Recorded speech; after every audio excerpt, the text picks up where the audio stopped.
Ladies and gentlemen, boys and girls, Andy here, day 194 of the Inner Winner Show. Today we're going to talk about analysis paralysis. What do I mean by that? I mean when you're sitting there and you are overwhelmed by the number of choices you have in front of you, and instead of picking one, you end up picking none. You end up procrastinating, wasting time, not making a decision, getting stuck in your own head, becoming a little bit too neurotic about making the right decision or coming up with the perfect plan, and you don't end up doing anything. I see this all the time with guys in our community, on our forums, who will say, should I go and talk to girls in person or should I go on Tinder? I'm on Tinder, how do I take the perfect photos? Or I'm going to improve my style, I can't figure out what clothes to wear, I'm overwhelmed by choice, I can't make a decision. This happens in the gym as well. People will spend weeks and weeks and weeks researching the perfect workout plan, and they don't actually go to the gym because they start getting overwhelmed and they say, shit, like I have to learn more and more information. I have to learn about, proper hypertrophy. What the fuck is that word? I can't say that good word. Hypertrophy. That's the word. I got there. I have to learn more about that.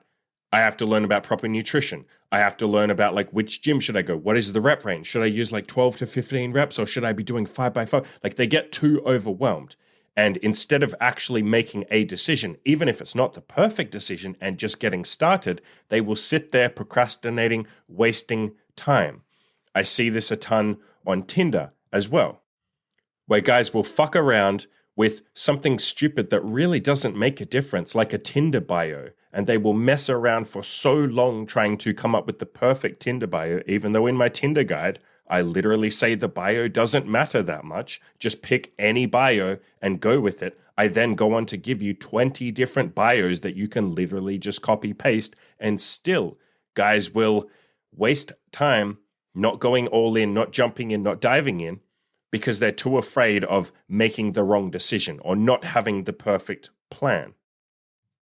At its absolute worst, this can manifest in what I call the pickup artist syndrome, where you sit there memorizing all these pickup lines and you read more and more pickup material, and sometimes you even go to seminars and pay money, you read books, you go on forums, you practice in front of the mirror, you come up with all these memorization techniques of what you're going to say to every girl you talk to, and you do everything except actually go out and talk to girls. And I've had guys come to my forums or coaching clients come to me and they say, I've wasted 2 years just reading this fucking pickup artist stuff and being on forums, and I can tell you every minutia of pickup artistry, but I haven't actually ever talked to a girl. I'm a super expert. I've done all this reading and learning, but I haven't actually started because I was too afraid and too overwhelmed by all the different choices. And I thought I had to be perfect before I got started. A big concept of mine is giving yourself permission to suck and just telling yourself, I'm going to really suck at the start. I don't have experience. I've never done this before. I'm nervous. I'm scared. I'm terrified. It's okay that I'm going to be terrible. Andy was terrible at the start. Everybody else on his forums was terrible at the start. Everybody who's ever become something was usually terrible at the start, miserably so. And the only way that you get decent is by just giving yourself permission to suck, and then getting started, diving in, and over time you will get better. My girlfriend Imogen had this analysis paralysis with her artwork ages ago. She was so caught up in, oh my God, I have to find an art style that I really like, or I have to choose a medium. I don't know if I should paint or if I should draw or if I should sketch, because she's great at all of those. She even said, should I do digital art in fucking Illustrator or Photoshop on the computer? She was so overwhelmed by the choice that she didn't actually get started and just start her 365 project and do a piece of artwork every day. She was sitting there basically circle jerking and jerking herself off, trying to come up with the perfect plan or making sure she had it all perfect. I convinced her to just shut the fuck up and get started. And she was so goddamn glad she did. Through that process of starting and just diving in there and actually doing art every day, she's been able to try a bunch of different art styles. She's been able to try a bunch of different mediums, and she's come to learn I actually kind of like all of them. Maybe I don't want to limit myself to one of these. So sometimes you get so caught up in having to come up with the perfect plan that you realize you may not even need a plan to begin with. Guys do this all the time. With the gym, I know plenty of guys who'll say, like, I need to come up with the perfect gym plan. It needs to be perfect. And then, like, years later, they get to a point where they're like, you know what? I don't actually like having a gym plan. I like just going to the gym and I'm going to lift whatever I want to lift today. I know guys who've made like heaps of progress doing that. Now, that may not be for everyone. For a lot of guys, you probably want a gym plan. But the point that I'm making here is don't sit around thinking you have to have the perfect plan before you get started. What you're essentially doing is procrastinating, and you're doing that because you're fearful, because you're scared, because you have fears. You're worried about rejection. You're worried about fucking up. You're worried about looking like an idiot. You're worried about people laughing at you, all of that kind of stuff. And what do we do when we have fears? We run towards them. I've done that I've talked about that in a previous podcast. I'll leave a link in the show notes below to that one. But you need to be running towards your fears and not using them as a very convenient, or not using the lack of a perfect plan as a convenient excuse not to face your fears and just get started. The problem can be when you sit there researching, and you don't actually get started. The problem can be that you're just engaging in all this busy work and it feels like you're doing something. You start convincing yourself like, no, I'm researching, I'm learning. This is progress. It's progress to a point.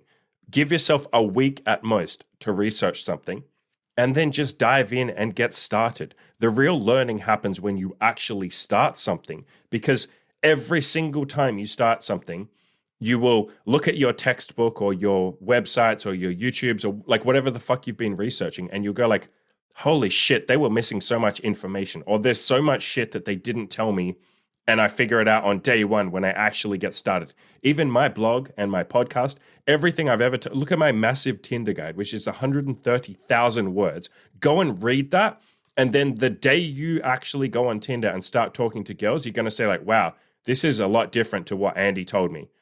I can't possibly include every subtle nuance of what it is like to get laid on Tinder and to go through the process of talking to girls, self-improvement, hitting the gym. I can't possibly cover that. We would be here for infinite time, and my experience is still going to be different from yours. You are going to have a different experience when you actually go out and take action and stop reading. That is why people tell you to dive in and just get started. That is why I tell you to take massive action and just start. You aren't going to get credit for sitting around researching and talking about something and planning it and reading and learning.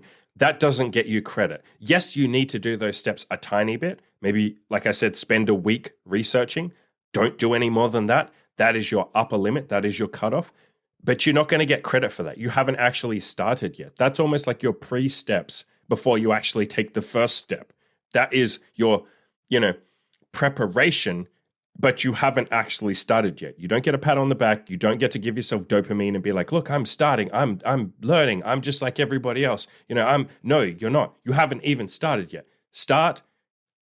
The real start is on day one when you walk outside and go talk to girls, or when you sign up for the gym and you walk in the gym and you actually lift the weights. That is day one, not the research you did before it, not the learning pickup lines and openers and how to nag and all that other nonsense. That is not talking to girls. That is not getting laid. The real magic or the real work starts on day one when you actually do it.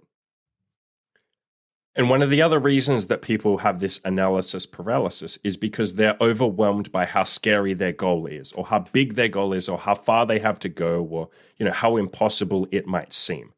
And the answer to that is obviously The Slight Edge, the book that I talk about all the time, the process that I use to reach my own goals. I'll leave a link in the show notes below to that. But essentially, the whole concept of the book is take a baby step every day, a tiny, little, seemingly insignificant step towards your goal, and you just add up a whole bunch of those over time. If you're taking consistent action every day, even the tiniest step, over 50 days or 100 days, that adds up to a massive, monumental amount of change. So even if your goals are huge, they seem daunting, there is always some small, tiny step that you can take right now.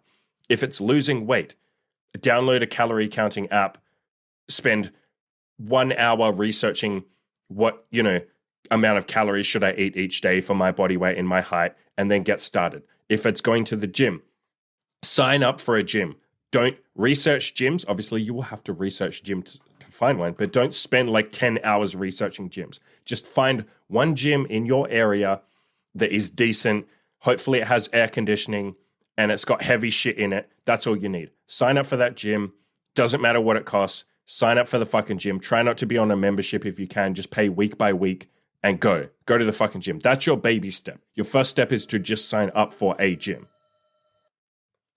The final point that I'll leave you guys with is I want you to start right now and don't wait for the perfect moment. Don't wait for the right time. Don't wait for when things are all in place. Don't wait for when life is less crazy or less busy. Don't wait for when you have more energy. There is no right time. As that proverb goes, the best time to plant a tree is 5 years ago. The second best time is right now. Start before you feel ready. Start when you're not even sure if you'll succeed. Start when you don't know 100% how you're going to get to your goal. From somebody who spent way too many years planning and dreaming instead of actually doing, for fuck's sakes, please start right now. Right now.